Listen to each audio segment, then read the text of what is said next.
शिवोहम। ऐसा हुआ कि देवताओं का राजा जो इंद्र है ना, वो कहीं जा रहा था। सुन रहे हो? अरे आप सुन रहे हो कि नहीं? हेलो। हाँ। तो वेदांतानंद क्या हुआ कि देवताओं का राजा जो इंद्र है वो कहीं जा रहा था और उधर से सामने से आ रहे थे दुर्वासा ऋषि। ब्रह्मवेत्ता है वो। तो ब्रह्मवेत्ता का क्या रहता है कि वो डायरेक्ट अस्तित्व से जुड़ा होता है, मतलब परमात्मा से उसका जुड़ाव रहता है। तो उसका सब आशीर्वाद श्राप सब डायरेक्ट ही लगते हैं। मतलब वो कह दे वो काम तो करना ही पड़ेगी प्रकृति को झक मारा के। तो अब क्या हुआ कि हाँ, वो तो बहुत बड़े परिमार्जित हैं ब्रह्मवेत्ता हैं, अब छोटे मोटे थोड़े ही है वो दुर्वासा ऋषि। अब भैया क्या हुआ कि उन्होंने एक माला दी मोतियों की इंद्र को। अब इंद्र अपने अहंकार में था, जैसे कभी कभी अपन ये मंत्री कंत्रियों को आशीर्वाद दे देते ना ऐसे मस्ती में आके, एमएलए मंत्रियों को। जैसे मैंने एक मंत्री को यहीं आशीर्वाद दिया था, एमएलए था, मंत्री था, एमएलए था, उसको कोई चांस ही नहीं थे मंत्री बनने के। मेरे आश्रम में वोट मांगने आया, मैंने कह दिया कि जाओ तुम मंत्री हो जाओ। अब आपको क्या समझा गया है, ऐसे कह देते हैं लोग, वो मंत्री तो हो गया लेकिन फिर वो आया नहीं यहाँ पर मिलने। कोई बात नहीं, अपना कोई चिंता नहीं। ऐसे ही उस इंद्र ने क्या किया कि राज्य मद में वो माला उसने अपने ऐरावत हाथी के सिर पे डाल दी और ऐरावत हाथी ने क्या किया कि सूंड से उसको जमीन पे पटक दिया और पैर रख के तोड़ दिया। अब दुर्वासा ऋषि ने ये देखा तो उनको आया अंदर से क्रोध आया, या समझो कि इंद्र को शिक्षा देना कि तुमने ब्रह्मवेत्ताओं का अपमान किया कि लो अभी तुम्हें मजा चखा देते हैं। तो उन्होंने कहा जा तू तेजहीन और शक्तिहीन और बलहीन हो जा। इंद्र को श्राप लगा दुर्वासा का। इंद्र हो गया कमजोर और दैत्यों ने आक्रमण करके स्वर्ग पे जो है कब्जा जमा लिया।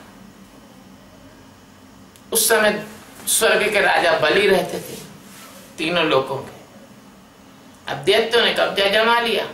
बलि तो अपने पाताल में राज्य करते थे, दैत्यों ने कब्जा जमा लिया।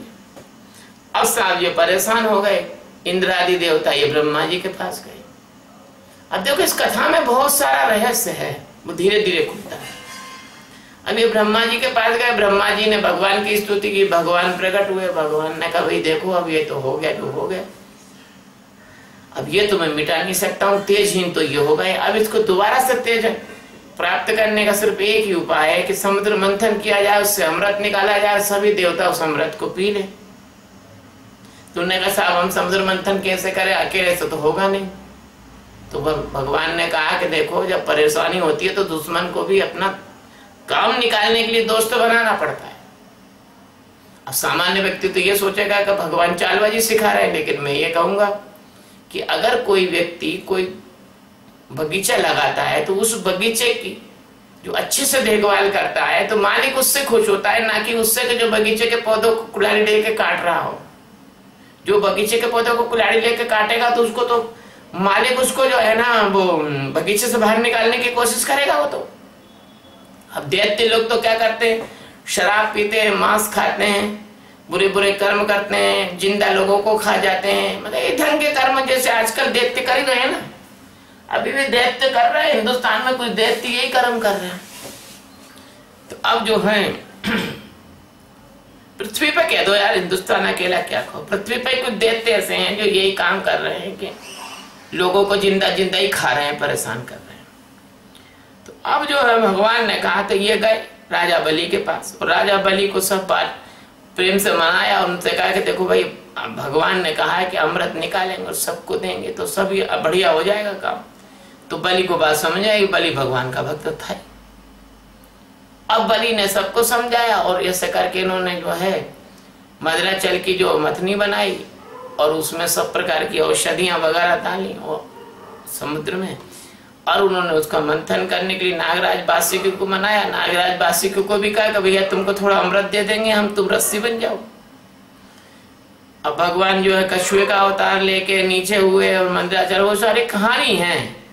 लेकिन उस कहानी में आगे ये आता है कि जब अच्छी अच्छी जो चीजें निकली वो तो देवताओं को मिली, क्योंकि अगर वो देवताओं को दैत्यों को अच्छी चीज दे देते तो मतलब नहीं रहता, संसार का विनाश करते हो।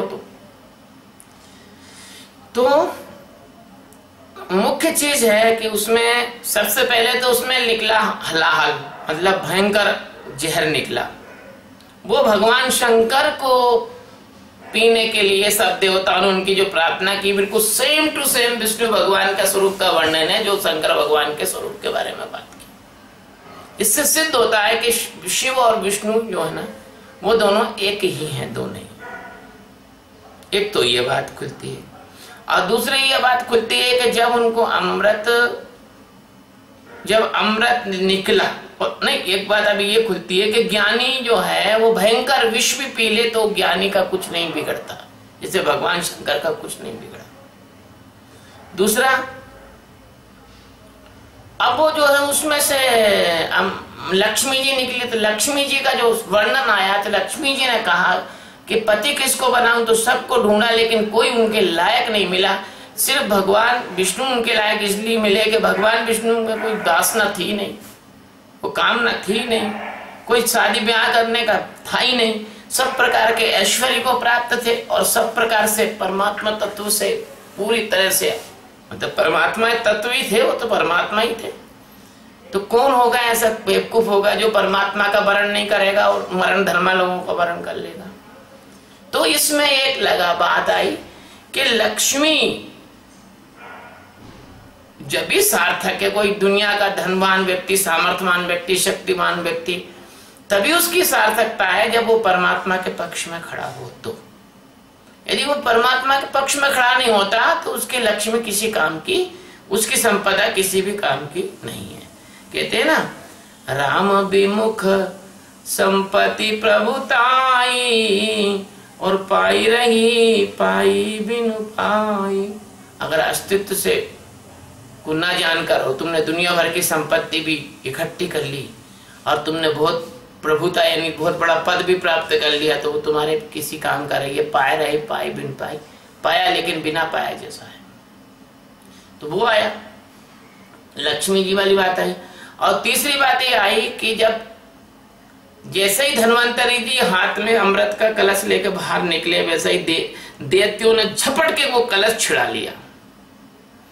अब जो मूर्ख लोग होते हैं उनकी हालत देखो, वो पहले मैं पीऊंगा, तू नहीं पी सकता, ऐसे करके वो छोटे बड़े करके वो कलश जो है, पैक कलश था बंद, जैसे गंगा जली बंद होती है ना ऐसा, तो वो छुड़ा रहे, एक दूसरे को छीन छपट कर रहे। अब भगवान ने सोचा कि बड़ा रट्टा हो जाएगा, तो फिर भगवान ने क्या किया कि मोहनी रूप धारण किया। ऐसा रूप धारण किया सांवली सलोनी स्त्री का कि जिसको देख के अच्छे के पजामे ढीले हो जावे। और साहब जब मोहनी रूप का धारण करके छन छन करके आए तो दैत्यों ने क्या, वेदांतरण सुन रहे हो?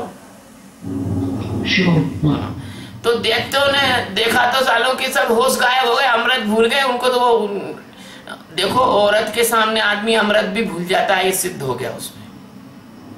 स्त्री का रूप देख के साले सब मोहित हो गए, वासना में हो गए। वो तो एकटक उसको देखने लगे, अमृत का कलश हाथ में पकड़े, वो पकड़े, ये कोई अब लेना पीना भूल गए। बताओ कितने मूर्ख थे, लड़ रहे आपस में, झट से खोल के थोड़ा थोड़ा सब पी लेते तो सब काम बन जाता ना उनका। लेकिन जो व्यक्ति अज्ञानी होता है, जो व्यक्ति परमात्मा की भक्ति नहीं करता है, जो व्यक्ति में सत्वगुण नहीं होता है, वो व्यक्ति का कोई काम, कोई पुरुषार्थ, कोई प्रयत्न उसके किसी काम में नहीं आता। जैसे कर्ण के बाण कोई काम में नहीं आए थे जो उन्होंने, और जो महान सदगुरु जो अपने क्या नाम है उनका, परशुराम जी से लिए थे, वो काम नहीं आए थे। तो ऐसे ही दैत्य लोग जो थे तो उनकी वो सारी मेहनत बेकार हुई। और भगवान ने क्या किया कि उन लोगों को, दैत्य लोगों को कहा कि भाई तुम क्यों ले झगड़ रहे हो? तो दैत्यों ने कहा कि ऐसे ऐसे है सुंदरी, हम ये अमृत आपस में बांटना चाहते हैं, लेकिन हम एक ही कश्यप के पुत्र हैं और हम भाई भाई हैं, लेकिन आपस में झगड़ रहे हैं, तो हमारा झगड़ा शांत करके ये तुम अमृत हमारा बांट दो। तो वो तो यही चाहते ही थे भगवान के यही हो जाए। तो उन्होंने कलश लिया, सबसे कहा चलो कल बांटेंगे, नहा धो के आओ। कल सब सुबह नहा धो के आए, उन लाइन में बिठाला और धीरे से जो है देवताओं को वो अमृत पिलाने लग गए। और उसमें देवताओं को अमृत पिला दिया और इन लोगों को जो है वो पिलाएं। इसके पहले वो राहु केतु को सुदर्शन चक्र से काटना पड़ा, तो सब लोग जान गए कि भगवान है। और इस प्रकार से उनके विचारों की पूरी मेहनत हो गई खराब। तो भैया ऐसा रहता है कि अगर आप कितना भी अच्छा बन जाओ, लेकिन अगर वासना का कीड़ा आपके अंदर से नहीं निकला, अगर स्त्री में आपका आकर्षण है, तो तुम्हारा ज्ञान में कोई काम ही नहीं आने वाला तुम्हारे। बात सही है कि नहीं वेदांता? तो ये हमने आज हम वो अमृत मंथन की कथा पढ़ रहे थे, उस पर हमने तुम्हें थोड़ा सा बोला।